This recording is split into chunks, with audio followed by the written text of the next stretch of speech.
Hello, I'm Lucy Verasamy. I'm usually presenting the weather on ITV, but today I'm sat here on a sofa with a friend and former colleague of mine, and with mental health being a huge topic of late, we got chatting recently and it turns out you're writing a book. I am. So I thought we'd have a chat about it. Fantastic. And a chat about mental health in general. How did your book come about? Because I was talking to a mutual friend of ours, just by chance she mentioned you were writing a book. I was like, oh, that's a career change.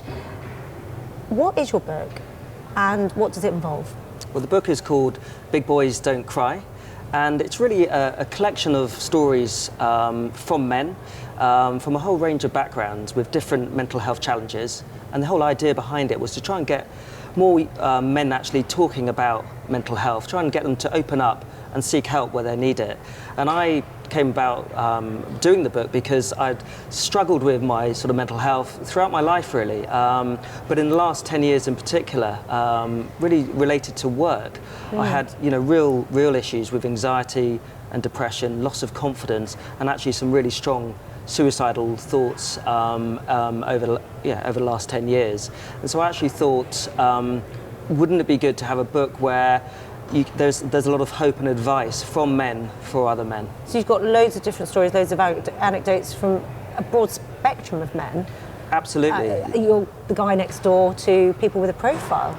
Yeah, so we were actually looking for men, everyone from the lollipop man to the lawyer, and so a real broad range, because the thing about this disease that is depression and anxiety, it can affect everyone. It's very inclusive. And so we have, I think about 80% will be sort of men on the street who are struggling. And then we'll have sort of more high profile people as well who are getting involved in the book. So I interviewed ex-England cricketer Marcus Trescothick. And he was one of the first people to come out and talk about his struggles that he's faced mentally, wasn't he? And obviously with a sportsman with that sort of profile, I mean, that was a few years ago now. It must have had such an impact. It was in the 2000s, and the first thing I said to him was thank you for actually, talking about it so openly, because he was a real pioneer, particularly in the world of sport and cricket. And where they have to be, where they're seen as being so strong physically and mentally. Correct. And I think, he is, he's turned something that was, pretty traumatic, actually, having to give up his England career when he was at its height of it after the 2005 Ashes, because he didn't like touring. He had the real anxiety and panic attacks about being away from home. So actually he turned that, real career changer for him into a positive, and he's actually been a real ambassador for the Professional Cricketers Association, who do a lot of work around sort of mental health. And do you think this will trigger more men to come out and give their story? And even if it's maybe something has gone on and they're sharing this detail and they found some help or some hope, that must help the conversation with other people having a struggle. So it's just got a trigger effect, it's just got a domino effect, which you hope would be the key to this book. Yeah, hugely. I mean, I think we've seen a lot of people in recent years who have come out and talked openly about it, and it makes a massive difference. We have, the Royals, Prince Harry and Prince William talking about their own struggles. That was huge. Was it a year and a half ago? Yeah, the Heads Together campaign. And I think what it does, it just starts a conversation. Obviously, gets people interested in the news, which is great. Gives it a media hook.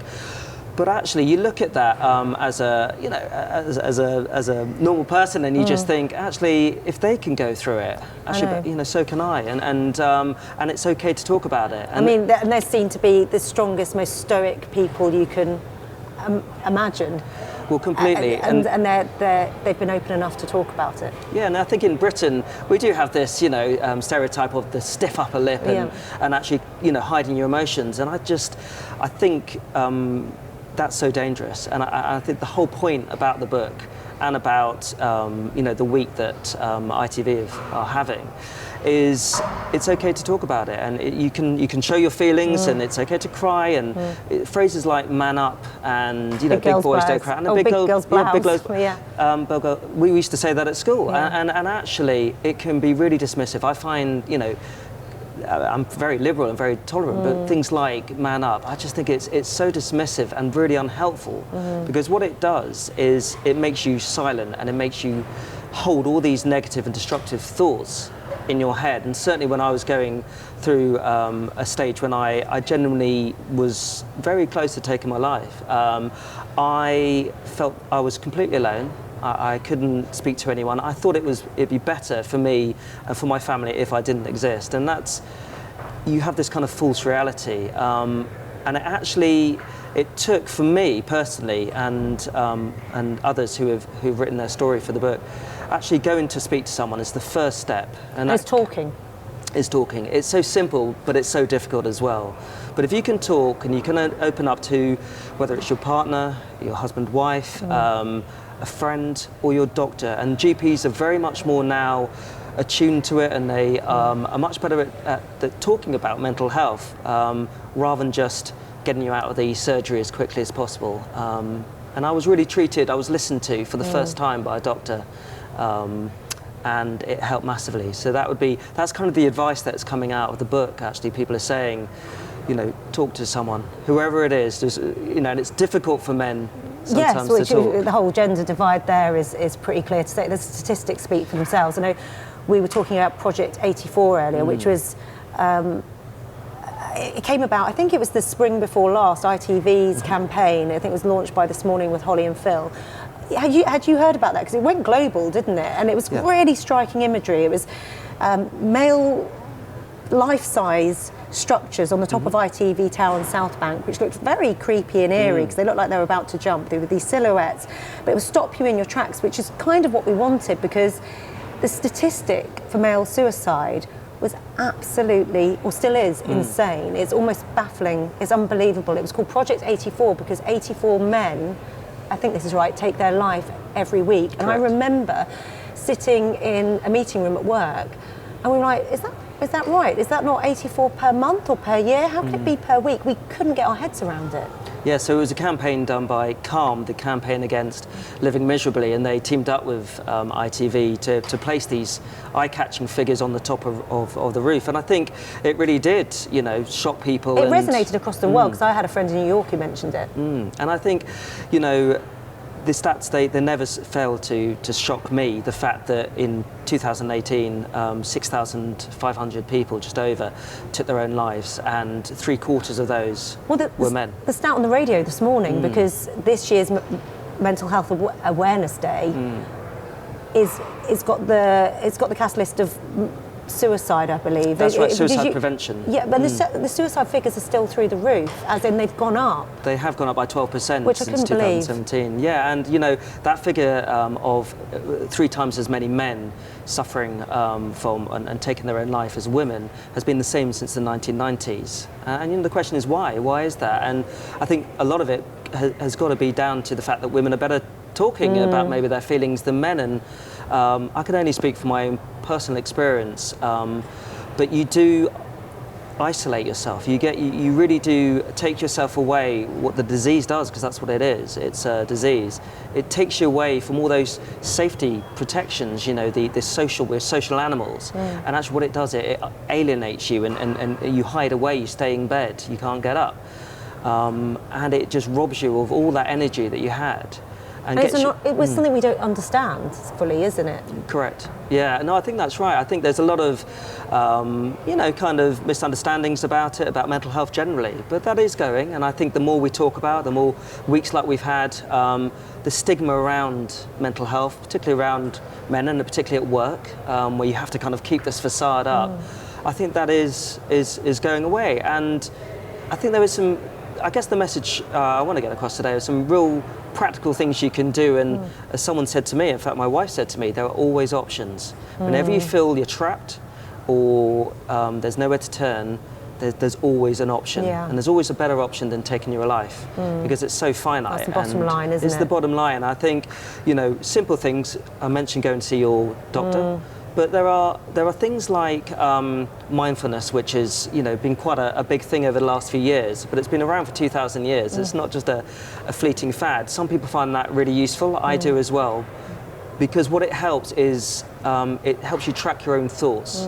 And I think if we can be kinder to ourselves, that inner critic that we all have, if we can be kinder and show a bit more compassion to ourselves with a bit of a gentler inner voice, then that can make a huge difference. I know I mentioned to you earlier, and you weren't across it, but those notes to strangers that you see posted around some cities, and I saw one the other day that said, imagine if we learnt about empathy as a school subject, right. which part of it is understanding and seeing those signs or things that aren't quite right with somebody that we work with or see day in, day out. Like you said, they might have a facade. Or we might say, hi, how are you? And you've got to listen to the reply.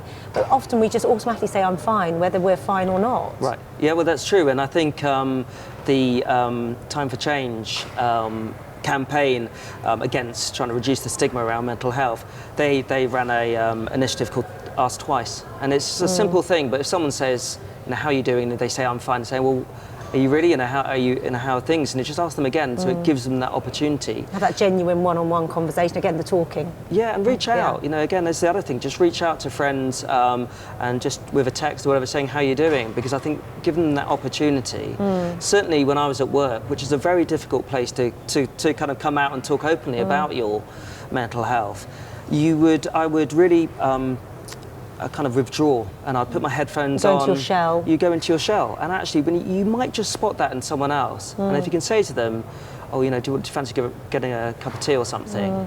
And I think those little moments can make a huge difference. You don't have to do anything life-changing. You just those little moments you can help someone and listen to them. When I was in my darkest time, I didn't want anyone to find me a solution. My family or my wife, I actually just wanted them to listen to me. And I think that's really important as well, actively listening to people. Because I think I mentioned to you earlier that Breakfast at Tiffany's, a film that I used to love when I was younger. I still do, because it's a classic. But there's a quote in it where Holly Golightly, the main character, Audrey Hepburn, is talking to George Peppard, the other main character, and she talks about how she's got the mean reds, and he says, what, is that like the blues? And she's like, oh no, the blues are just like if you're having a bad day and it's raining. The mean reds are a big deal, something along these lines. The mean reds are really angry and really get to you. I mean, this is a script or a book that was written in the 40s or the 50s.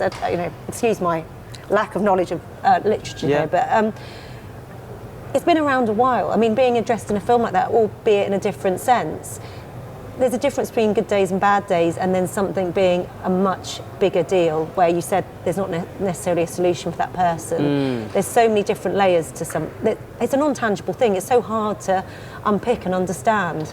Yeah, and I think that kind of tradition of using kind of art, film, songs has been continued. And actually, there are music out there and people... Yeah, Sam Fender's got a song about male suicide in his town. Right. Yeah. Obviously, he's a big deal. And one of his songs, the lyrics, they're quite haunting, but he said if it helps just one person. And you've got people in the public eye now who are having these conversations, which are so important. Whether it's Greg James on Radio 1, I saw that, he's made a bit more of a conversation. Obviously, a huge demographic listen to his radio show, huge deal. Bella Mackie has got a brilliant book called Jog On, which is linked to mental health and exercise.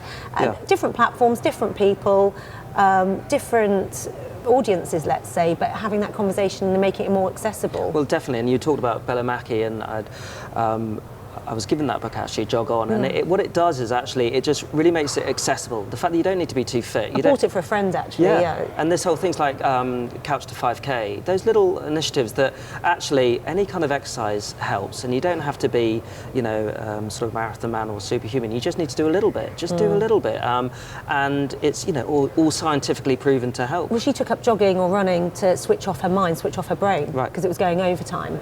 And my brother actually once said something along the lines of, you work out your body, why wouldn't you work out your mind? And it's something so simple. People spend a fortune going to the gym or personal trainers.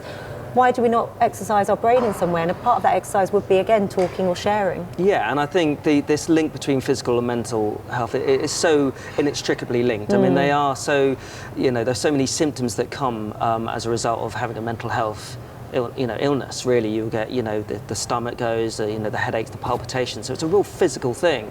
And actually, what you were saying about exercise, that's one weapon in your armory. It could be talking therapy, going to see a therapist, or just talking with mates. That's another if weapon. People have got the chance to do that, not everyone has. Of course. That, but I think you can do it on the end. As far as I know, you can do it through your GP. Yeah, and there are, Mind has an online forum called Ellie Friends, which you can do, and it's completely free.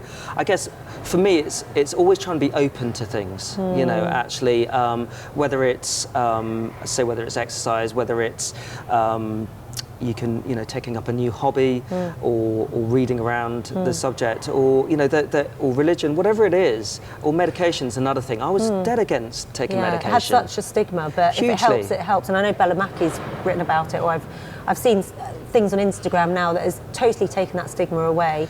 Yeah, one of the people in the book actually said he went to their doctor and he said, you know, I'm really against taking medication. You know, I just don't feel right about it. And the doctor said, well, why? Half the village is on it. And I think that is the point. You know, so many people are. You take it for a physical ailment. They're taking it, and I think it's not the, you know, it's not a silver bullet. You know, and it may work for some people, it may not work for others, but I'd keep an open mind about it and have it as one of your weapons in your armoury. It certainly helped me, as well as these other things as well. And those are the kind of two messages I'd really get across, that keep an open mind, and, you know, there's always options. Wherever you feel that things are really tough and there's nowhere escape. And that's one of the hardest things. And if you're a partner of someone who's struggling, always give them that kind of escape exit, if you like, that get out. So say, my wife said to me, if you want to leave your job, leave your job.